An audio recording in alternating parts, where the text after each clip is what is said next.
so that brings us to an example slide, the last slide also of the day. So I'm going to ask you guys, using a periodic table and what we have talked about, please rank the following elements from smallest to largest. This is also the equivalent of asking you to rank them from the least metallic to the most metallic. And we can see the 5 elements here that I am asking you to rank. So I'll give you a chance to do that, and then we will come together and compare our work. All right, welcome back. So we're going to find each of these elements on the periodic table first, and then we're just going to put them in a row. So I'm going to go back to the periodic table that is the closest in terms of slide, which is right here. I'm just going to clean this up a little bit. So the elements that we were asked to rank are aluminum, phosphorus, francium, calcium, and fluorine. So even just by circling these elements, we can see that they follow along a pretty nice line. I mean, calcium's kind of off of the line, but it's still up and to the right from francium, and aluminum is up and to the right from our calcium.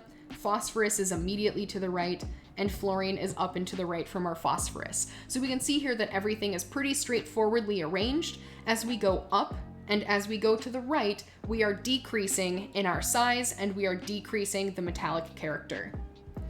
So if we are asked to rank the elements from smallest to largest, we're going to start with the smallest, which on this list appears to be fluorine, since it is up here in the upper right-hand corner, and then we are going to trace our way backwards all the way down to francium. So ranking the elements from smallest to largest means that we're going to start with fluorine, since this is the smallest on the list and the most non-metallic.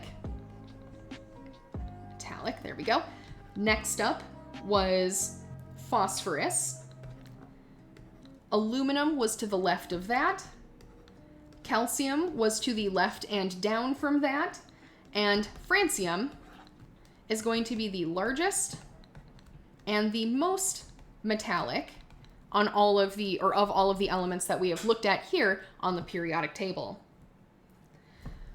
All right, so that is how we pick out and observe these 2 periodic trends that we have introduced here today. Again, atomic size and metallic character. And we can have all of these types of discussions about the predictions, which is going to be small, large, metallic, not metallic, again, all around the quantum number n and what our effective nuclear charge Zeph is.